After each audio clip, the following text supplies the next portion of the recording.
When confronted with evil back then, what did we do?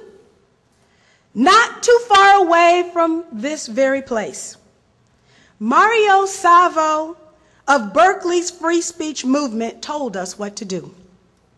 Mario Savio told us that sometimes when the machine becomes so odious, it makes us sick. And at that point, we have to put our entire bodies against the gears and the wheels and the levers, against the entire apparatus, and we have to make it stop.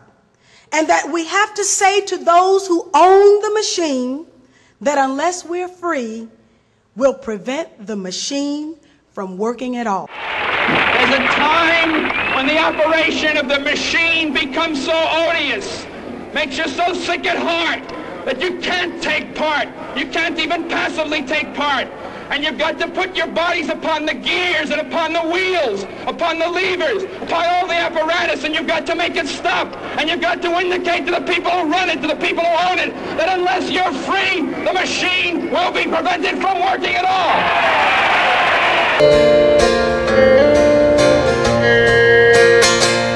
And I wasn't quite 5 when America burned. I know 'cause they interrupted as the world turns. Mama held me tight as we rocked, and she cried as the fire spread from Memphis all through the night. Just carve out the name in a monument wall, or come gather round the flame and pretend nothing's wrong, while the smallest of men preach to the crowd. There were giants back then, we could sure use them now.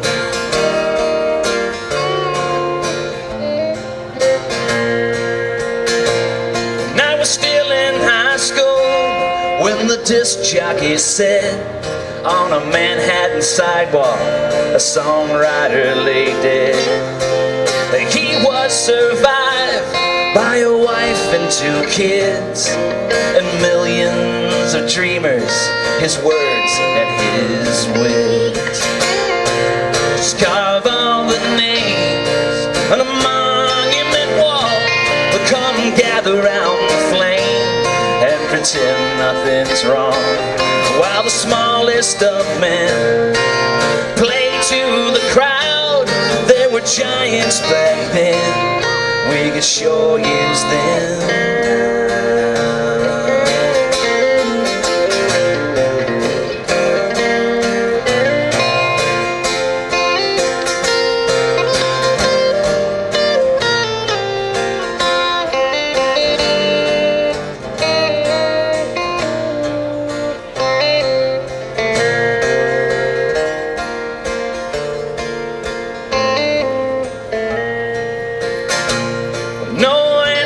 Forthcoming as I turn 39, and of all of the questions, the hardest is why. But I can't help but wonder as I look at the list, what could have been if only one.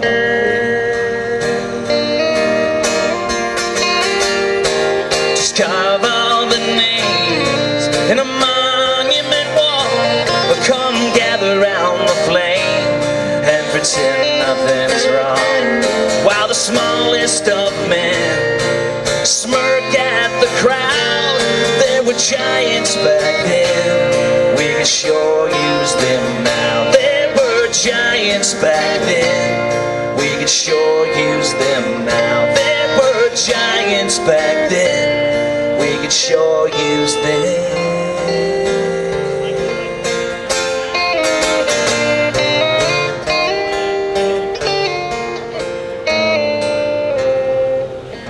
And at that point, we have to put our entire bodies against the gears and the wheels and the levers, against the entire apparatus, and we have to make it stop. Who are we and who's responsible for what we've become? America is us, and we're responsible for what we've become. If we answer in any other way, we're content to have others define us, even others who have proven to us that they can't be trusted. The Patriot Act rarely did.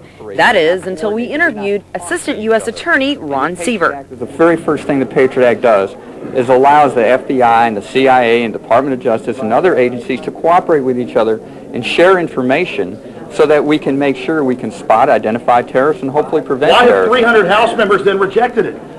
But in the middle of our conversation, activist Alex Jones called the assistant attorney a liar. The Section 802 affects all citizens. It's for all crimes. It's for one marijuana cigarette. These guys haven't read it. Have you read it, reporters? Can you respect this guy for a second? No, you know how this stuff works, guys. I'm not going to sit here and hear this guy spew lies. See, they don't want to talk to me. You need to answer real questions. You need to answer real questions instead of lying. Who are we and who's responsible for what we've become? America is us, and we're responsible for what we've become. If we answer in any other way, we're content to have others define us, even others who have proven to us that they can't be trusted. A young teacher recently asked me, what did I think she could do to advance the cause of people who think like us? I told her that the greatest gift my teachers had given me was the ability to think. Teaching our young people how to think is the greatest gift our teachers can give, for it's the independent thinkers who will save our country. So my hat's off to the professors at Simona State for even conceiving such a program, and to the university for being committed to it. Project Censored ensures that our country will have a cadre of young people trained to think. And for those of us who care enough about our country to find out what's going on, Project Censored makes it easier for us to know so that we can make for our country a better tomorrow. Thank you to the journalists for writing the stories that you've written. Thank you for inviting me to participate. And thank you, 7 Stories. Thank you. Excuse me, you seem like nice folks. Do you believe in gun control? Yeah. Then would you be willing to stand